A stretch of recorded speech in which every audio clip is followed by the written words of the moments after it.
Assalamualaikum warahmatullahi wabarakatuh. Kami dari kelompok 9 yang beranggotakan M. Basri Hanafi dengan NIM 2115040 Zikra Dwi Amanda dengan NIM 2115040 dan Reska Purnama 2115040 dan Rosi Mai Fitrisari dengan NIM 2115040 Kami dari kelompok 9 ingin mempresentasikan materi kami yang berjudul Gangguan Mental dan Perilaku Akibat Penggunaan Zat Psikoaktif pada mata kuliah Psikologi Abnormal. Materi pertama yang akan dibacakan oleh saya sendiri mengenai nafza. Gangguan mental ini disebabkan karena pengaruh dari penggunaan zat psikoaktif atau lebih dikenal dengan nafza, narkotika, psikotropika, dan zat adiktif lainnya. Secara umum, zat ini dibagi menjadi 3 golongan, yaitu golongan uppers, golongan downers, dan golongan hallusinogens. Sehingga, gejala klinis yang ditimbulkan sangat bervariasi, tergantung dari jenis zat yang digunakan. Pada umumnya, gejala klinis dapat berupa intoxikasi, adiksi ataupun ketergantungan, withdrawal atau putus zat, delirium bahkan sampai mengalami psikotik. Berikut adalah penggolongan untuk gangguan ini. F10, gangguan mental dan perilaku akibat penggunaan alkohol. F12, gangguan mental dan perilaku akibat penggunaan opioida. F12, gangguan mental dan perilaku akibat penggunaan kanabinoida. F13, gangguan mental dan perilaku akibat penggunaan sedatif atau hipnotika. F14, gangguan mental dan perilaku akibat penggunaan kokain. F15, gangguan mental dan perilaku akibat penggunaan stimulansia lain termasuk kafein. F16, gangguan mental dan perilaku akibat penggunaan halusinogenika. F17, gangguan mental dan perilaku akibat penggunaan tembakau.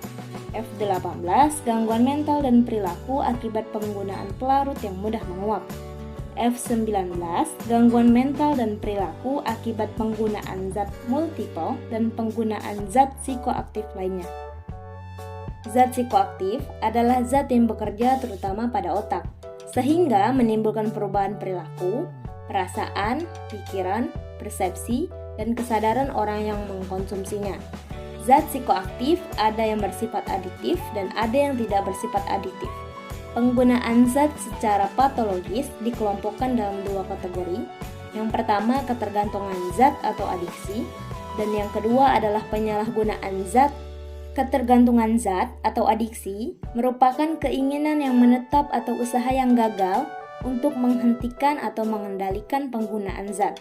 Sedangkan penyalahgunaan zat yaitu suatu pola penggunaan zat yang maladaptif yang menyebabkan gangguan atau penderitaan secara klinis yang bermakna.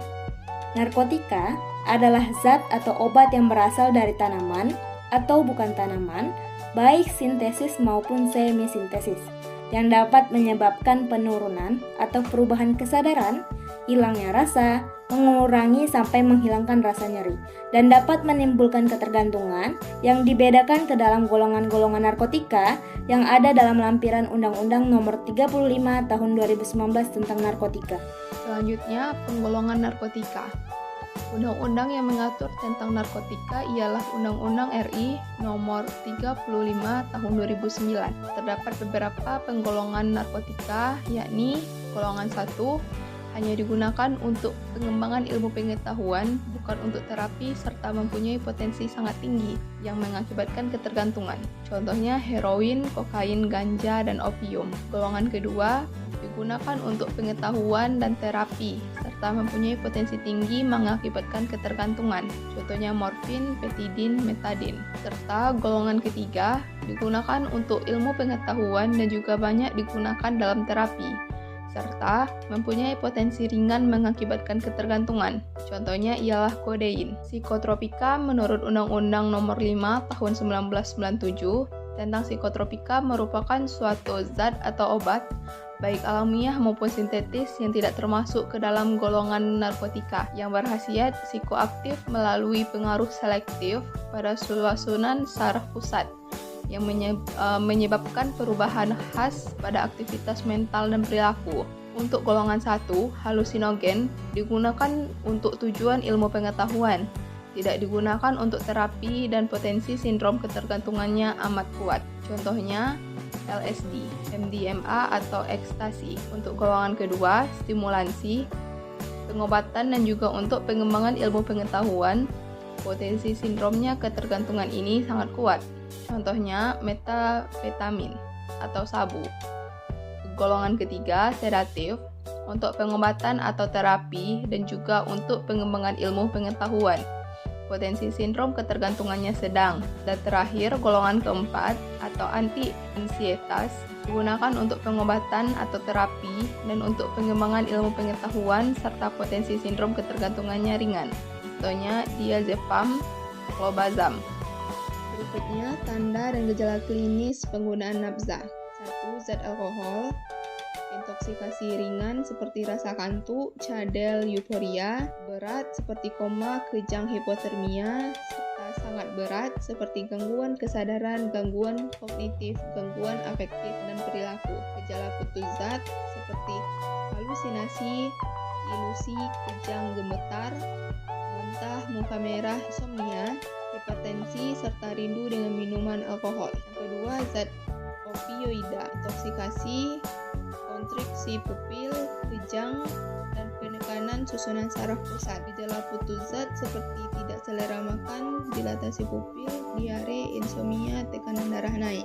Zat cannabinoida, intoksikasinya seperti gangguan daya ingat jangka panjang, halusinasi, emosi, dan labil. Gejala putus zatnya yaitu insomnia, kehilangan berat badan, serta depresi. Yang keempat, zat sedatif atau hipnotika.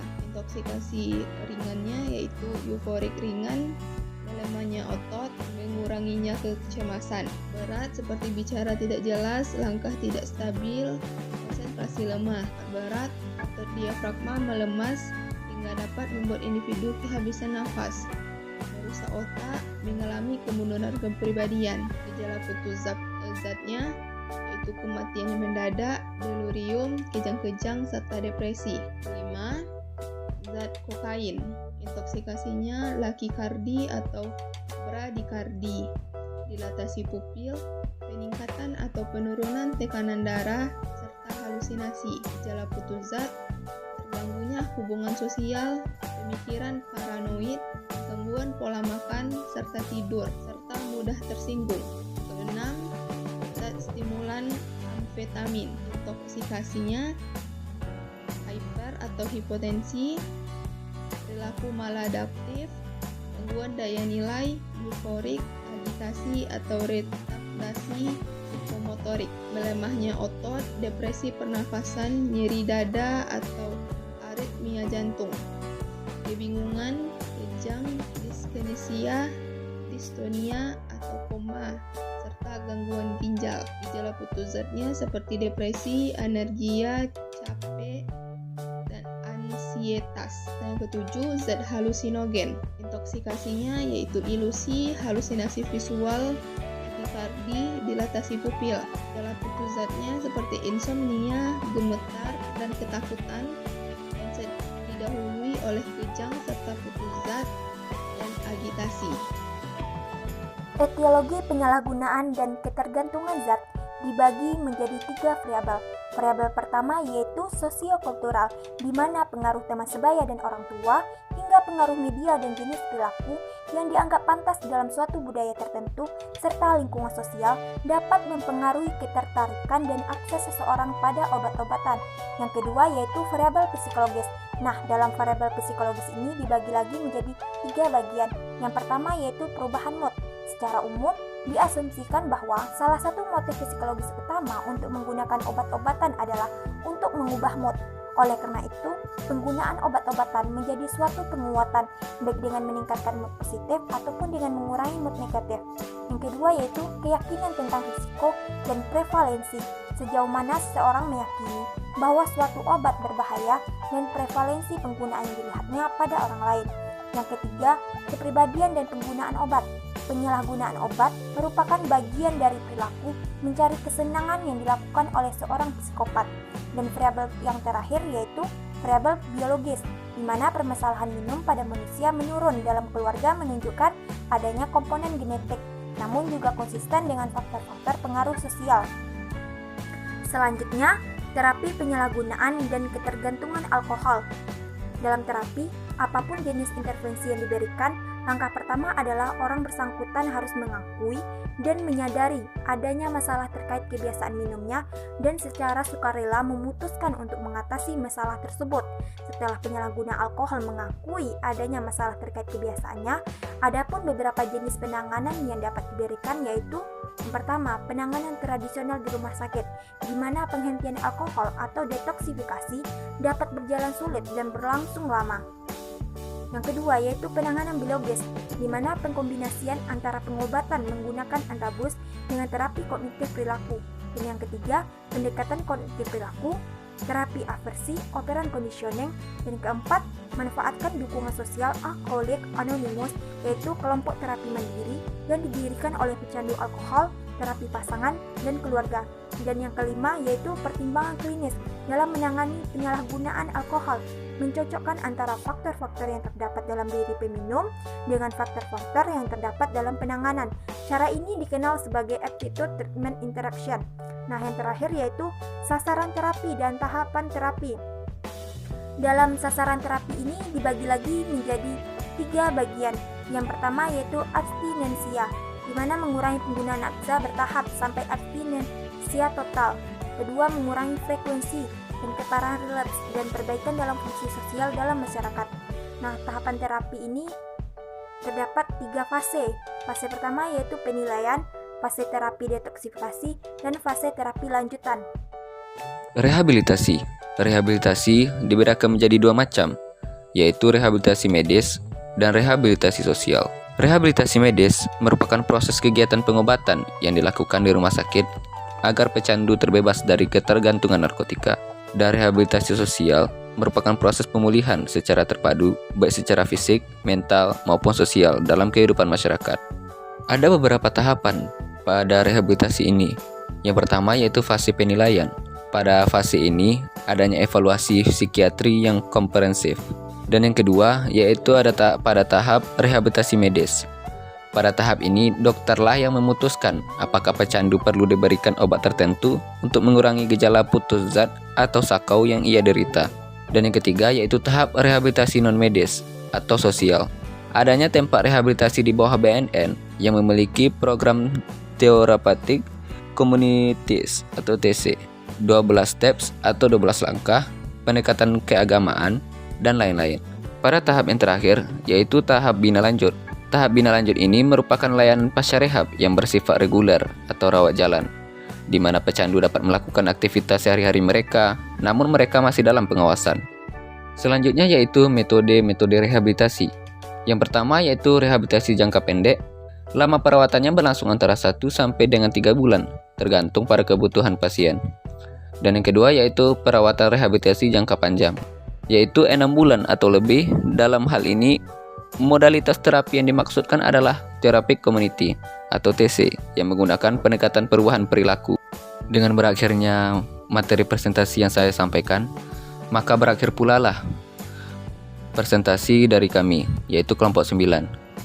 Jika ada kesalahan dan kejanggalan, kami minta maaf sebesar-besarnya. Sekian, terima kasih, kami undur diri.